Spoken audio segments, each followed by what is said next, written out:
favor de la Malliza, pero todavía hay muchísima sangre, todavía hay una violencia exacerbada que no para. Y yo te diría, y un tercer foco que, híjole, no podemos dejar de ver, es el tema del mundial, jefa. El Sí. mundial es un imán para el crimen organizado que va a tener un escaparate fabuloso. 6.000 millones de pares de ojos van a estar concentrados en la Ciudad de México el 11 de junio, que es cuando arranca el Mundial, la Copa Mundial 2026, y al crimen organizado le gusta siempre, por definición, la atención internacional porque es cuando mejor puede extorsionar a gobiernos con instituciones débiles. Hay que ponerle mucha atención a lo que intente hacer el crimen organizado porque va a poner a prueba la capacidad del gobierno mexicano para contener estos intentos de sabotaje que le van muy bien a un crimen organizado que hoy está siendo acorralado por el presidente Donald Trump. Y luego está el Estado de México, y así, ¿no? Sigue. Bueno, sí, no, Extorsión. bueno, si nos vamos uno por uno, de acá no salimos, jefa. Sí, y además cada vez más son amenazas más sofisticadas, porque lo vimos también a finales del año pasado, este coche bomba en Michoacán, ahora pareciera que también son coches bomba con conductores kamikaze, con conductores que no sabemos si hasta el momento si les explotó por una casualidad, por un mal manejo de los explosivos, o si el suicidio era parte de esta estrategia, como lo hemos visto en otros casos, como el asesinato del propio Carlos Manso, donde los tiradores prácticamente se entregan la vida por el plan para atacar a este político. Y del caso, por ejemplo, del Mundial, yo creo, jefa, que hay que ponerle mucha atención a tres elementos. El primero es que el crimen organizado va a buscar hacer generales estafas cibernéticas para los aficionados del fútbol, que son millones. No solamente los que estemos aquí en México, sino los que vengan como turistas a disfrutar del Mundial.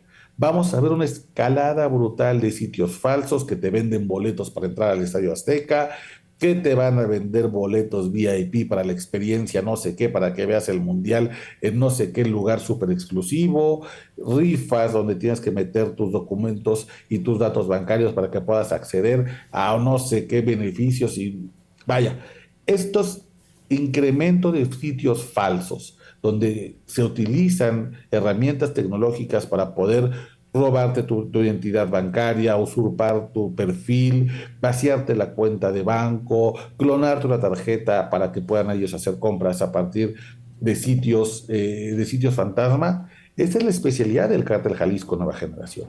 Lo vimos después de la pandemia, cómo crearon una serie de sitios sofisticados para poder robar datos y con ellos crear delitos cibernéticos. Y creo que ese va a ser también una de las más importantes atenciones que debe tener el gobierno federal, el delito cibernético a partir de los fraudes que puedan crearse alrededor del mundial.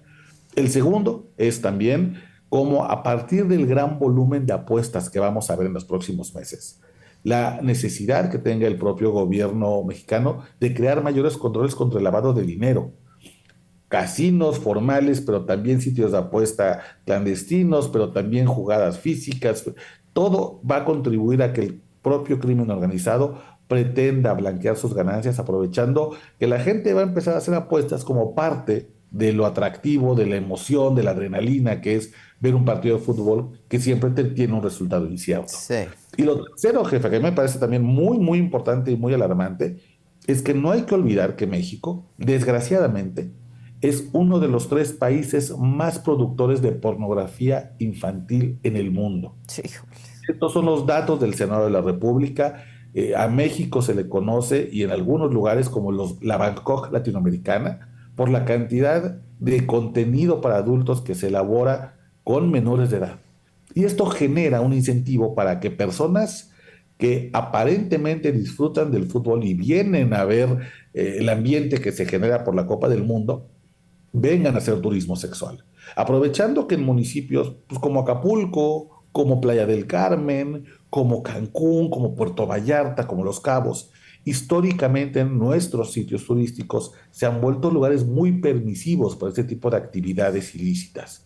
Y entonces el crimen organizado sabe que durante los días del Mundial va a haber una altísima demanda de turismo sexual, tanto de menores de edad como de mayores de edad, personas que por la necesidad económica o por engaños, por faltas de ofertas de trabajo, van a estar en burdeles, en casas de citas, en table dance, en giros negros. Y para poder satisfacer toda esta demanda de turismo sexual que históricamente México ha traído, pues el crimen organizado necesita reclutar, necesita niñas, niños y adolescentes, adultos que caigan en sus ofertas de trabajo. Y para poder llevar a cabo toda esa demanda en junio, tienen que estar trabajando ya desde enero, es decir, Sí, es no que, van a poder claro. reclutar desde un fin de semana antes. Ese reclutamiento, jefa, está pasando ahora mismo. Y hay que tenerlo claro, ¿Y qué que está es haciendo la autoridad al respecto? muy poco, jefa, porque además gran parte de este reclutamiento seguramente lo vamos a ver en línea, porque esos son los nuevos confines del crimen organizado. Y cuando uno observa cómo se componen las unidades de policía cibernética en este país, es de verdad de una vergüenza. Sí. Lo hemos platicado en Esquina Valderas, cómo los expertos que hemos llevado nos dicen, las unidades de policía cibernética en un estado no superan los 10 personas. Tienen computadoras viejas, conexiones lentas, no saben entrar a internet. El crimen organizado lleva 25 pasos No, adelante. es que esto es increíble, ¿no? Es increíble. No, no, es una locura. Computadoras que no funcionan, monitores que se les apagan, no tienen ni no breaks, y son unidades de policía cibernética. Y cuando tú me preguntas, jefa, ¿hacia dónde va el crimen organizado en 2026? ¿Qué podemos esperar? Es justamente eso, la sofisticación. El crimen organizado sí le entiende el Internet, sí le entiende las redes sociales, sí entiende cómo reclutar a chavitos a partir de videojuegos, cómo crear una página que parezca que es el casino que todo el mundo conoce y que en realidad sea una fachada para que metas tus datos bancarios para comprar créditos y te vacían todos tus ahorros. Y con ese dinero van a comprar armas, municiones, vehículos, equipos de telecomunicaciones, sobornos. Para allá va el crimen organizado cada vez más en la parte cibernética y lo hacen porque además saben que tiene una gran ventaja ahí. Y es que las autoridades en México no le entienden, no tienen los recursos ni quieren invertir en Es esos que no recursos. quieren invertir en inteligencia. No, porque además lamentablemente para ellos la inteligencia criminal no es algo que se ve y como no se ve, para ellos no genera votos. Es Claro. más relevante entonces comprar 20 patrullas a sobreprecio, a sus amigos, con un acto de corrupción, en una licitación que ya está dada para sus compadres, y poner a patrullar sin ningún tipo de inteligencia, ¿no? Nomás salgan ahí a hacer como que están, para que cuando sean los verdaderos balazos, como lo que vimos en el video que estamos platicando al principio, de este líder del PRI en Michoacán, en Pátzcuaro, no aparezcan las patrullas, no aparezcan las motocicletas, ¿dónde quedaron los vehículos de la Guardia Nacional? No, pues quién sabe, están guardados en el cuartel, pero se utilizan después en las ceremonias, se utilizan después en varios actos oficiales para hacer como que hay presencia. Pero lo que realmente necesitamos es inteligencia, inteligencia criminal, fortalecer unidades de policía cibernética, fortalecer planes de proximidad. El patrullaje disuasivo ha probado ser altamente ineficaz. Tenemos que apostarle a cada vez mayor Es tecnología la como línea. inteligencia artificial, caray. Claro, inteligencia artificial. Bueno, jefa, estaba leyendo hace unas horas la noticia, seguramente ya la leíste, de este supuesto violación a la privacidad, a los datos privados de los usuarios de Telcel que Sí, estarían. claro, claro. Y Ya estaba se viendo que filtró. Todavía no empieza, ya se filtró. y algunos usuarios, fíjate, qué locura, lograron registrar varios teléfonos a nombre del senador Gerardo Fernández Noroña, porque con imágenes creadas con inteligencia artificial duplicaron su rostro y lo lograron hacer. Te habla cómo, de verdad, muchas empresas legales, por más poderosas que sean, por más importantes que sean, no le están apostando a los controles de inteligencia artificial. Si una telefónica tan grande, un gran emporio hotelero, Sí, sí. de comunicaciones, de lo que tú, restaurantero, lo que tú quieras, no le está entendiendo al tema, pues ¿qué podemos esperar de nuestros gobernantes que parece que siempre van 20 pasos atrás? Es increíble, es tristísimo, de verdad. Porque Pues con los mismos recursos podrían dar mejores resultados, mucho más efectivos, Oscar. Claro, a mí me parece una locura, por ejemplo, que no sea una política pública generalizada de seguridad, tener arcos detectores de armas en las principales entradas de las carreteras.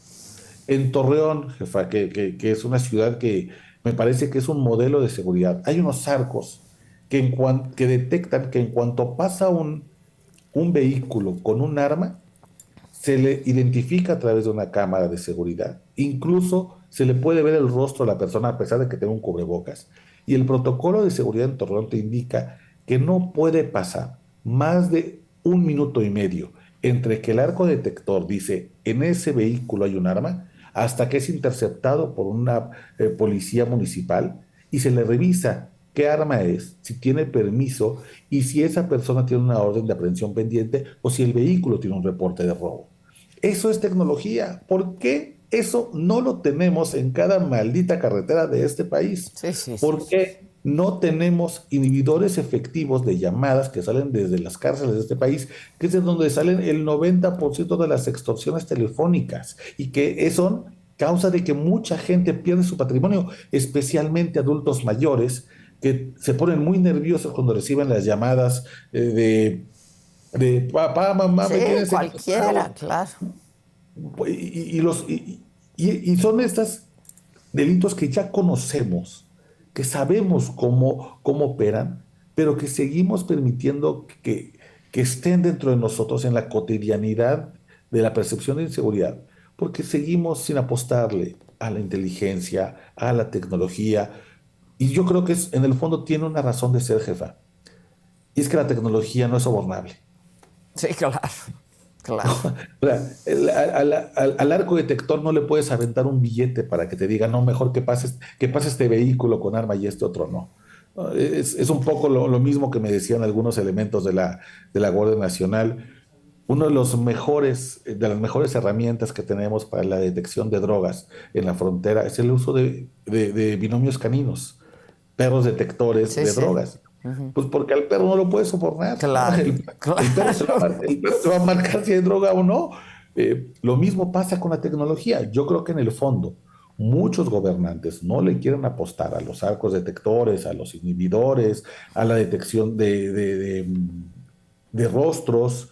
Incluso, fíjate, tuve la oportunidad de ir a una expo de seguridad en Estados Unidos el año pasado y cómo hay cámaras que ya detectan cuando una persona está merodeando una casa, un negocio, y esta cámara ya detecta cuando comienza a hacer ciertos movimientos que ya la inteligencia artificial tiene muy claro, entonces alerta a la policía y le dice, este caminar, esta manera de moverse no es natural. Creo que es el momento de que llegues y hagas una inspección en persona. Esta tecnología no sirve, está disponible, pero insisto, pues como no puedes sobornar a la Claro. cámara, No esta quieren, cámara, no no, pues quieren. no quieres hacerlo. Pero yo creo que nuestro secretario de Seguridad, que es un gran policía, debería apostarle a eso, ¿no? Yo creo que le ha apostado, fíjate, dentro de las posibilidades y dentro de las grandes resistencias, porque Es que él hay no puede. hasta resistencias luego jurídicas, ¿no?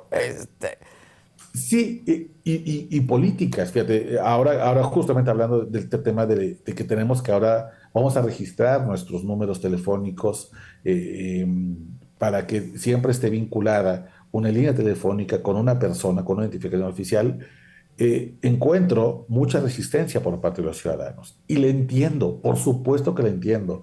Tú y yo hemos conversado cómo el gobierno, en todas sus expresiones, la de este sexenio, la del anterior y el anterior y el anterior del anterior, y así nos podemos ir para Sí, atrás, sí, sí. ha sido incapaz de resguardar nuestros datos más sensibles. Por supuesto que entiendo la desconfianza para entregarle datos sensibles al gobierno porque ha probado ser un pésimo guardián de nuestra información. Pero al mismo tiempo, jefa, me parece que también tenemos que ceder algo como ciudadanos. También me parece que quienes hemos estado cerca de casos de secuestro, le entendemos la frustración de los familiares, de los seres queridos que cuando van a alguna empresa telefónica y le dicen, oye, estoy recibiendo llamadas de extorsión de este número, necesito saber quién me llama y de dónde, y geolocalizarlo porque probablemente sea la casa de seguridad donde tienen retenido a mi esposo, a mi hija, no hay información, no, la data no llega a nada. Y me parece que algo tendremos que ceder los ciudadanos en aras de poder darle, aunque desconfiemos mucho, a las autoridades, ¿no? Es el mismo debate que pasa con las cámaras de videovigilancia, es el mismo debate que pasa, por ejemplo, a la hora de identificarnos, por ejemplo, en el SAT con el iris de nuestros ojos o con nuestras huellas dactilares. El problema es que algo tenemos que ceder porque no podemos continuar en esta misma situación. Sin embargo, el gobierno, claro que ha probado ser poco eficiente. Sí. A esas resistencias me parece que también se va a enfrentar o se enfrenta el secretario Omar García Harfuch y tienen que ser motivo de debate. ¿Cómo le va a hacer el gobierno para garantizar que realmente nuestros datos están resguardados? Y también como ciudadanos, me parece hacer una reflexión honesta. Pues si se los damos a Facebook Sí, con una sí. facilidad pasmosa, si le entregamos de verdad a Amazon y a Meta y a Que todos, no sé, sí. Pero por los ¿no? excesos en que han incurrido también, ¿no? Sí, El por gobierno, supuesto, claro. por supuesto. Pero perdóname que me refiera de vuelta a Esquina Valderas, pero en uno de los episodios del año pasado hablamos con Ignacio Villaseñor, un extraordinario periodista, que nos dijo, pues hombre, es que a ver, los datos personales de todos los mexicanos están en todos lados, se Sí, subastan claro. en internet a precio de centavo. Y yo creo que esas resistencias hay que entenderlas y hay que discutirlas como ciudadanía. Estamos dispuestos a darle un poco más, una siguiente oportunidad a esa administración, a este secretario, a este gabinete de seguridad, para que con más data podamos tal vez resolver casos que se vuelven muy complicados en este momento, como el secuestro, como la extorsión, como el tráfico de migrantes indocumentados. Estamos dispuestos a ceder un poco de nuestra privacidad para poder darle mayores herramientas a las autoridades? ¿O creemos que al darles mayores datos de nosotros nos ponemos en riesgo? Estamos en el blanco de un gobierno que nos puede censurar, que nos puede buscar, que puede tal vez ejercer algún tipo de venganza por un activismo, por una manera distinta de pensar. Sí, Yo claro. creo que es un debate importante. Vamos a tener que darlo en este momento porque las cosas no pueden seguir como están. Sí, estoy de acuerdo. A propósito de Esquina Valderas, platícanos del programa de ayer. Oye, jefa, pues muy contento porque la verdad es que creo que la gente respondió muy bien al programa, ya superamos los 100 Porque mil. tenemos un público que sabe apreciar lo bueno. Entonces, Sí, sí, sí, a mí me queda claro que es un público, mira, por fortuna es un público exigente y es un público que le entra al debate duro. Por eso yo aprecio tanto el espacio que tú me has brindado aquí en la saga. Y el episodio de ayer, que obviamente lo puedes revisar en YouTube, en el canal de la saga, nuestro invitado es Samuel González. Para quien no lo conozca, él fue el primer subprocurador en delincuencia organizada en México, lo que antes conocíamos como CEIDO y hoy conocemos como FEMDO, la Fiscalía Especializada en Delincuencia Organizada. Y como titular, primer titular de CEIDO, pues él fue el encargado de detener a Amado Carrillo Fuentes, de perseguir al cártel de Sinaloa en los tiempos del Chapo Guzmán como el gran narcotraficante de México y del mundo. Él fue el que supervisó la caída también del Mocha Orejas. Vaya, un tipo muy entrenado en temas de crimen organizado, pero que además fue asesor interregional para la ONU en la Oficina de la Droga y el Delito. Y que a partir de estas posiciones, pues ha tenido una cercanía importante con fiscales de Estados Unidos, con agentes de la DEA, agentes del FBI, de la CIA. Hay un tipo que además ha estado en las salas, en las juntas, en los briefings, donde realmente sucede la historia.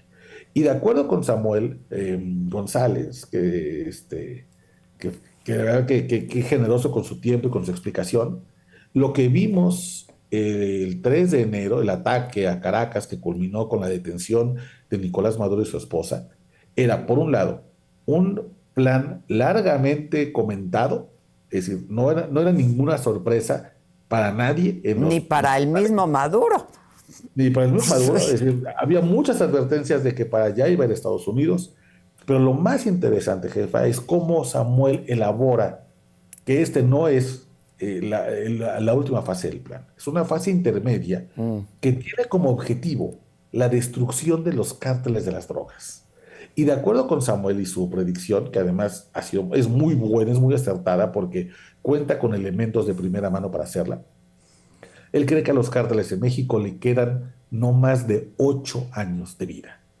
Es un plan que busca la destrucción de los cárteles de las drogas y aquí déjame ser perfectamente claro porque coincido con Samuel, no tiene nada que ver con el altruismo de Donald Trump, no es parte del plan de Donald Trump, él no le importa México, él no está pensando en nosotros, él está pensando en cómo China, a partir de una tolerancia cero a las drogas, ha logrado convertirse en el polo de desarrollo del mundo, como cada vez gana una mayor tracción dentro del orden mundial, y cómo Estados Unidos se ha perdido una población económicamente activa, porque la guerra contra las drogas fracasó y muchos de sus ciudadanos que están en edad perfecta para ser los ingenieros, los matemáticos, los desarrolladores, pues están perdidos en el fentanilo, en la cocaína, en la heroína, por los envíos de drogas por parte de los cárteles de México y evidentemente un consumo brutal que se hace en Estados Unidos, que sigue siendo